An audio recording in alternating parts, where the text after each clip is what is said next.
One day, a boy made a mess at the research site. The boy was very dangerous. He had the power to kill anything. The boy was named Taketo Yagiri. A few years after that incident, he became a high school student who looked ordinary. Then, while participating in a field trip, an incident occurred where they were thrown into another world. Because they were fast asleep, Yagiri did not realize what was happening. When he woke up, only Tomochika was left by his side. Despite the casualties, Yagiri remained calm. He even played the game casually. And then, after the situation calmed down, Tomochika told him what had happened. She said that when entering the tunnel, they suddenly moved to an unfamiliar place, and then a girl named Snon approached them and said she was the one who had called her to be used as a sage candidate.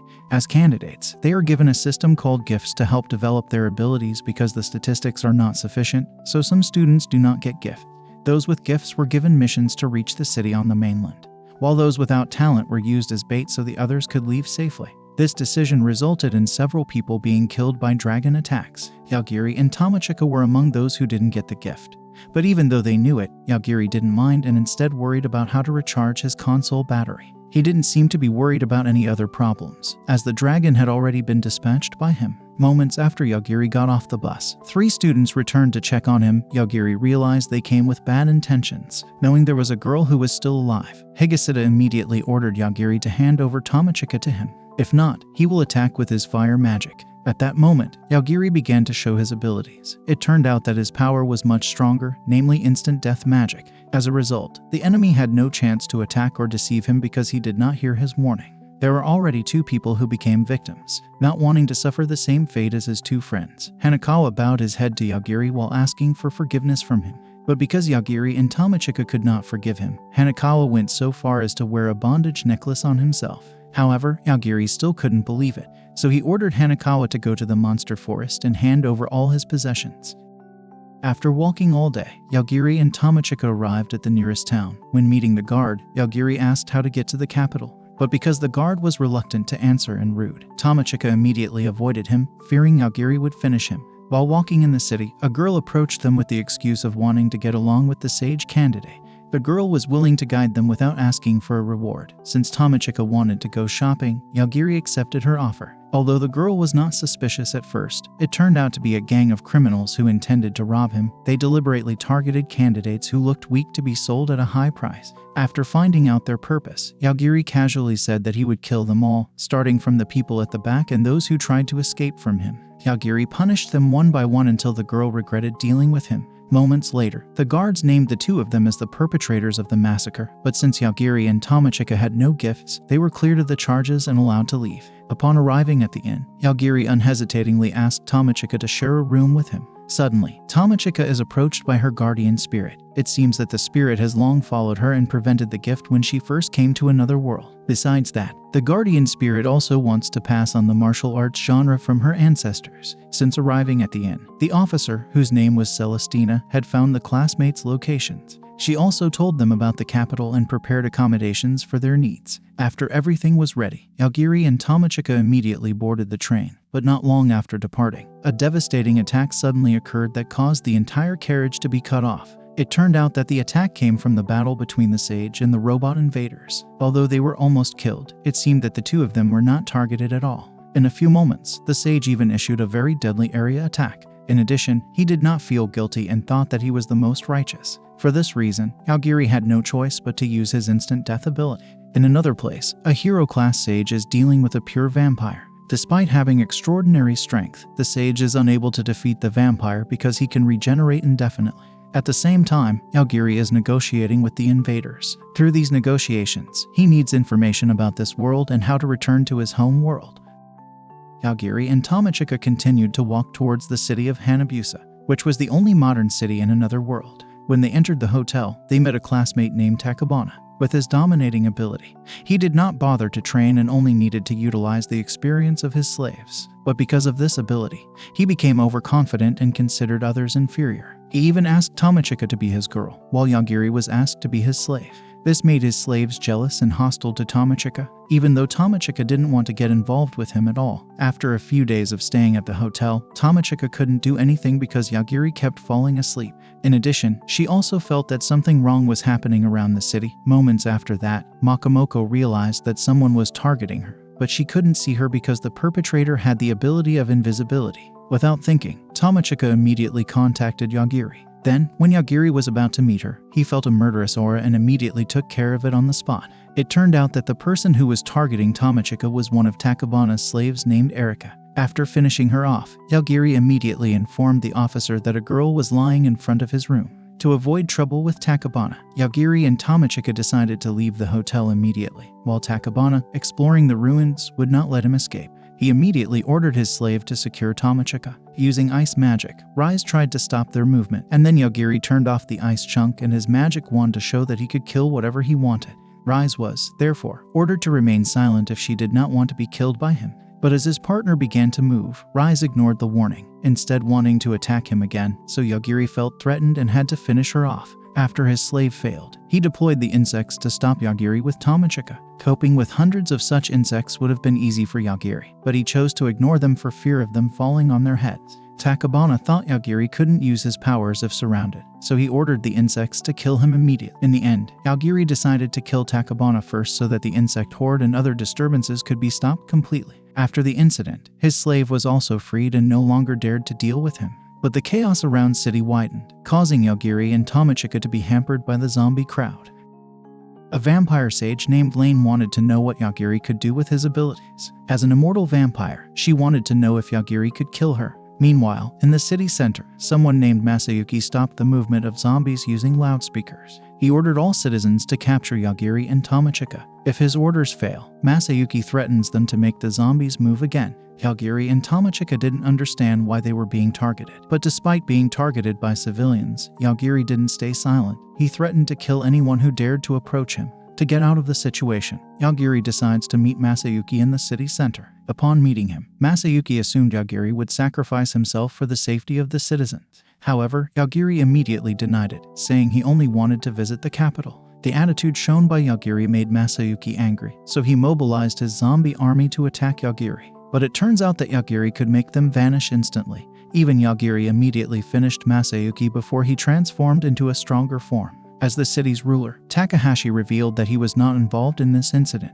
but he can't do anything about it since Lane planned it. Euphemia advised Lane not to get involved with Yagiri beyond this. From her experience, she judged Yagiri to be more dangerous than sages and even mythological creatures. But despite knowing that Yagiri was indeed that powerful, Lane would not back down and continued with her plan. To fight Yagiri, she used her regeneration ability to create a large number of clones. The clone bodies were deliberately created without any memories of Yagiri so that they would not have a murderous nature. Lane immediately mobilized the clones to rain down on the surrounding area at high speed. Such an attack caused the area around the city to be devastated. At first, Yagiri did not notice the objects falling around him. Then when Tomochika said she saw a woman in a red dress, they realized that it was a clone created by Lane, while Takanashi tried to help Yagiri to stop the attack. He immediately moved Yagiri along with Tomochika because of his ability to teleport. Then, when another clone began to appear, Yagiri immediately finished it because it came from the same source, so the effect of death was not only the clone. All the clones in the original body died, but Lane managed to avoid death by transferring her consciousness to a child. After the situation returned to peace, Yagiri and Tomochika could continue their journey. During the trip, Yagiri slept soundly. Even though they were passing through a mountainous road, he was not disturbed and instead dreamed about his past. In the past, a teacher named Takatu Asaka applied for a job at a research center. During the interview, Asaka felt strange when asked to say she did not mind dying while working. Because it was suspicious, Asaka wanted to go home from that place, but she was not allowed to leave and was instead taken to an underground room. The researcher explained that Asaka had to keep an eye on a subject called Alpha Omega. Alpha Omega is very dangerous because it can kill anything easily. Then Asaka entered a house. She did not expect a child to live there. Feeling unable to bear the child, she immediately took him out and told him to play. From then on, Asaka became his caretaker, even giving him a name because the child had no real identity. Asaka decided to name him Yagiri, and this made their relationship even closer and made them seem like mother and son. Because there was a landslide, Tomochika immediately woke Yagiri. At the same time, they also met a horde of dragons preparing to attack. Without thinking, Yagiri immediately killed the dragon. Then another dragon suddenly appeared and said that he had passed and immediately ran away. Not understanding the meaning of her words, Yagiri told her to stop. With a feeling of fear, the dragon changed form and explained that she was testing him. The dragon race, whose name was Attila, assumed Yagiri wanted to meet the sword master. After learning that the Swordmaster was equivalent to a sage, Yagiri would meet him to ask how to return to his home world. Attila also offered to be their guide to the capital. But before that can be done, they must compete with the warriors who will take the exam. Moments later, the Swordmaster suddenly appeared and told them to kill each other. This made Yagiri, who initially did not want to get involved, have to take the test. Fortunately, a swordsman named Rick immediately protected him, so Yagiri and Tamachika did not have to do anything. Until the battle was over, the remaining examinees were directed to a tower where the Demon Lord was sealed and still gave off an evil aura. No one has been able to defeat it because the flow of time around it is very slow. In fact, after sensing the evil aura, Yagiri accidentally killed the Demon Lord inside the barrier. Because he didn't want to attract attention, he only told Tamachika about it. While descending the tower, the participant, Lionel, always has problems because his luck is very bad. He is often caught in traps and attacked by enemies. When Lionel was attacked in a room, Rick immediately checked the situation. Then he met Teresa, who had become a holy knight. It seemed that Teresa had to retake this test because she had gone overboard when killing someone. Even though Rick was there to fight her, but Teresa's existence was already threatening Yagiri's life. Therefore, Yagiri quickly finished her off and distracted them. They had a chance to rest in a safe area when they went down to the next floor. Since there were many murders, they decided to split up. But Yagiri and Tamachika ended up sharing the same room due to the limited number of rooms. In the next room, Lionel got a new crystal. While using the crystal, he was visited by the goddess who made him reincarnate into that world. On the other hand, there is a battle between Rikudo and AI. During the fight, AI can imitate all the abilities possessed by her opponent. However, shortly after defeating Rikudo, she immediately received an order that the next target was Yagiri. Coincidentally, AI had also met Hanakawa, who was Yagiri's classmate. While sleeping, Yagiri began to be delirious and hugged Tamachika. This situation made Makomoko stuck to the wall for trying to peek at her secretly. By the time Yagiri and Tamachika reached the halfway point, their progress was swift, as Yagiri was disabling all the puzzles and the traps. The wizard who created the tower thought he was cheating, even though Yagiri said he just wanted to get out. Since the wizard kept blocking him, Yagiri had no choice but to finish him off. When Yagiri and Tamachika arrived at the next floor, they met the examinees who were fighting, armed with swords. Their fight looked balanced because they were both strong. But since the fight was still long, Yagiri tried to ask if he could pass. The white-haired girl Theodosia didn't object to his actions. Instead, the enemy mobilized all their comrades to attack him. In the end, Yagiri had to slaughter them all. After learning about his abilities, Theodosia apologized and proposed working with Yagiri. She was currently looking for her missing sister, and since she came here because she heard her friend was being detained, Yagiri didn't mind working with her. Then, when everyone gathered in the main hall, there was an emergency situation where there was a disturbance around the tower. Not long after, the tower was suddenly destroyed by someone from the descendants of the demon. With the destruction of the tower, the barrier will be weakened, and most likely the demon lord will be released. To protect all mankind, the swordsman assigned examinees to fight him. Not wanting to attract attention, Yagiri quietly avoided him and tried to escape from the place. At the same time, Lionel suddenly got a galaxy crystal. When he used it, he managed to summon the goddess who had sent him to that world. At first, the goddess acted as if she wanted to help him, but she instead joined the enemy side and planned to destroy the barrier that sealed the demon lord, because the demon lord is actually her lover. After descending the stairs, Theodosia found the room where her friend was being held. At that time, her friend's condition was very poor because her magic power continued to be absorbed. After knowing all that, Yagiri chose to go upstairs again and act according to the situation, while Theodosia would avenge her friend. Then, the traitorous goddess began to destroy the barrier's core to remove the seal completely. When the barrier was removed, the demon lord was found in a lifeless condition. Tamachika was confused when Yagiri said he accidentally killed him, but after seeing it in person, it seemed like no big deal. This caused the goddess to be depressed and become insane. Suddenly, the goddess went berserk and caused destruction around her. Theodosia cut down the swordsman when the opportunity arose to avenge her friend. At the same time, AI and Hanakawa had just arrived there. AI had the ability to judge one's strength. Since the swordsman had been defeated, she saw that the title had passed to Rick. Therefore, AI said Rick could definitely win if he attacked with his holy sword. After the traitorous goddess was defeated, AI returned to look for Yagiri. When assessing his abilities, she was immediately frightened and no longer dared to deal with him. AI can conclude that Yagiri is the end of everything. 全ての終わりが人の形をとっている。シオン、お前は一体何を呼び寄せた? After his condition calmed down, Yagiri said he was going to the capital, since the destination was the same. Rick invited him to go together, but Yagiri refused, as he only wanted to be alone with Tamachika. In the previous bus, a student named Shinazaki Ayaka suddenly rose again as an artificial human. To prevent death, she had to stop the function of imitating the human body and find materials to restore her body again. In the past, Asaka had learned to cook to feed Yagiri. Besides cooking, Asaka also had the task of teaching basic knowledge since there was a robot that often delivered groceries. Asaka also asked her to bring other things besides food. Thus, learning and entertainment needs can be obtained. After a few days there, Asaka managed to survive for a month and was entitled to receive a big reward. After receiving that much money, Asaka immediately took a day off, during which she spent time eating at restaurants, shopping, and booking rooms at luxury hotels. After that, she no longer remembered anything and suddenly woke up in a detention room. It seems that while she was unconscious, an international agency kidnapped her. Because Asaka had not returned home, Yagiri began to feel lonely. He planned to search for her by utilizing information from a robot. The door to the outside was inaccessible from the inside. But since none of the researchers dared oppose him, Yagiri could get out. Ultimately, he broke into the security system and eliminated anyone who wanted to stop him. All of this was done to free Asaka so she could go home. After experiencing the incident, there was no way Asaka could resign. Although she did not promise to work there forever, she wanted to do everything she could to help him. If the child was abandoned, something more terrible might happen. Then, Yagiri and Tomochika had just arrived at the capital, and Yagiri showed Rick's gift necklace to the guards, and the guards immediately knelt down to let them into the city. Someone still didn't believe him and challenged them to a duel. Tomochika stepped forward to fight him, using the fighting style passed down by her ancestors. She manages to trick her opponent and knock him out in no time.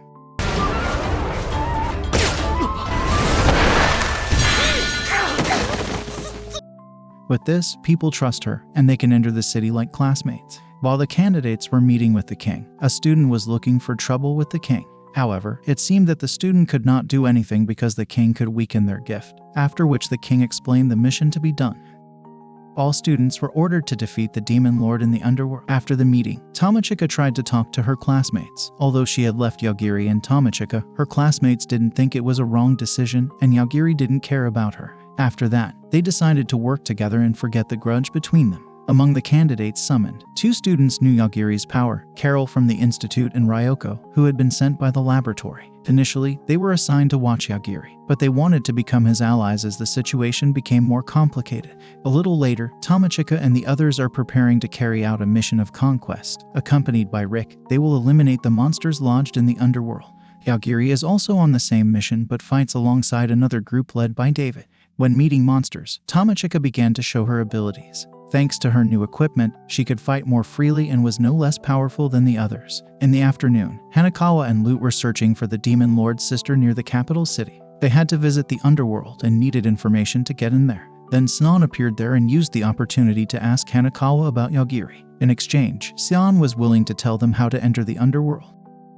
Shinazaki's presence around the city made Shurayama feel unsafe, so she attacked her first. However, since the king had limited the power of gifts in his territory, Shurayama was easily defeated because she couldn't unleash her full power. While exploring the underworld, Hanakawa and Lute found the demon lord's sister. Despite having been sealed by her brother, the demon named Mana loves her brother more than anything. When telling Mana that her brother was dead, Mana remained calm as if she had let it go. But before avenging her brother, she instead thought of a way to give birth to her brother again. Despite not knowing how, Mana immediately sacrifices Lute because some of her brother's DNA is there. Lately, Tomochika and Yagiri have been together. Her friend asked if she liked him, and Tomochika said the situation was not like that. But when she realized Yagiri wasn't around, she immediately went looking for him. After a while, their situation became more complicated because their journey was too smooth. Sion ordered all the students to kill each other until only one person was left. Yagiri also got into trouble and fell off a cliff.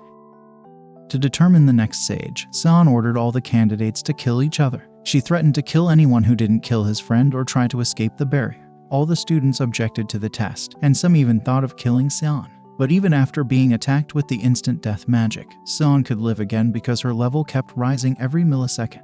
Having promised to return Tomochika to her home world, Yagiri couldn't just give up. He immediately used the power to kill the momentum so as not to die when falling. At the same time, Mana began to do something to reborn her brother. This caused the surrounding environment to turn into part of her body, and Hanakawa was forced to immediately run away and leave Lute from that place. When Hanakawa is chased by Mana, Yagiri coincidentally saves him. Then Yagiri asked him how to get back upstairs and asked him to escort him. At the same time, the students began to attack each other. They tried to kill their classmates according to Sion's orders. One of the students who could predict the future was waiting for Yagiri in front of the elevator, just as he predicted. He died shortly after meeting Yagiri. Just standing by while her friends fought each other made Tomochika feel uncomfortable. Then, when she was about to go somewhere else, she was suddenly surrounded by guardian spirits controlled by Mikachi. It seems that Mikachi is also hiding her power. She used to say that her power was only counting numbers, but now she shows that her real class is Necromancer. That's why she plans to seize the guardian spirit possessed by Tomochika.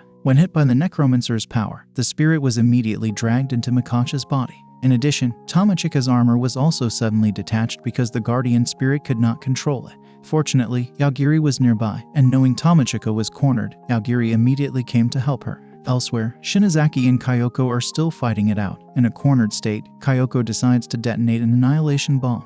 Before the explosion, Yagiri tells his friends to take cover behind him to be safe.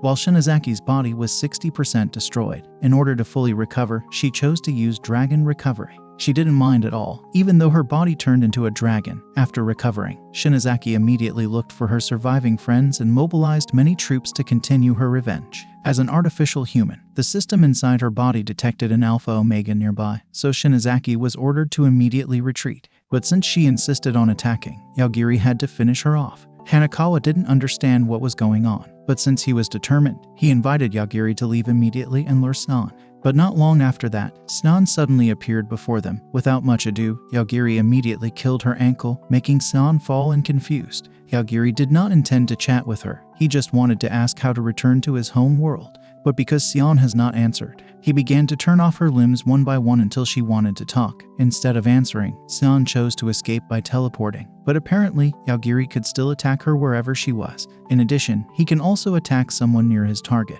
And because of this, Sion is forced to go back and answer all his questions. Because the conditions of the two worlds were not connected, Sion said she was now unable to do so. However, they could still go home with enough coordinates and energy. Unfortunately, that energy could only be obtained from the stones owned by the sages. After getting enough information, Yagiri and the others continued their journey while Sion left alive even though she had been troublesome. Then, when Sion was going home, suddenly, something prevented her. Sion ended up being swallowed by Mana and used as a sacrifice to resurrect her brother. Mana not only swallowed Sion, it didn't take long for her to be in the city area and swallow whatever was around her. Yagiri and his friends were already there. When they arrived, he finished off a bishop who seemed related to Mana's resurrection. Then, when Mana was in front of them, she asked Hanakawa to escort her to Yagiri, but since Yagiri was already in front of her, Mana intended to kill him. Ultimately, Mana dies because Yagiri can feel her murderous intentions. After the threat was defeated, they went to the roof to board the flying vehicle, but because the number of passengers was limited, some of them could not ride it, so that everyone could get out of the city. Makamoko came up with another solution. He changed Tomochika's armor so that it could fly, and made it possible to stay afloat even though Yagiri was attached to her body. After leaving the city, Yagiri intended to gather energy to return to his home world. Since the others also wanted to come, they decided to travel together.